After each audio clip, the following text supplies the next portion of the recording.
Я, к сожалению, всегда прихожу вовремя, а потом долго-долго жду. Чаще нет, чем да. Не всегда стараюсь приходить вовремя. Ну вот я могу сказать, что у нас были свадьбы у родственников в июле и в августе. И я заметил, что свадьба начинается вовремя. Написали в 6 начинает.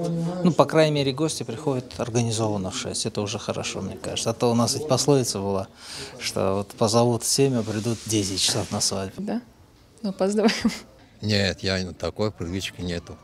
И в Узбекистане, и здесь. Мы всегда, как говорится, до начала. Ну, хотя бы на полчаса раньше. Да зачем? Нет, стараюсь не опаздывать. Ну, опоздание, мне кажется, немножечко, почти всегда бывает на свадьбе. Никогда не опаздываю, наоборот, прихожу заранее и долго сидим с родителями, с семьей. Моя семья никогда не опаздывала. Мы всегда это осуждали и старались никогда не опаздывать. Это некрасиво, я так считаю, что нельзя опаздывать на свадьбу.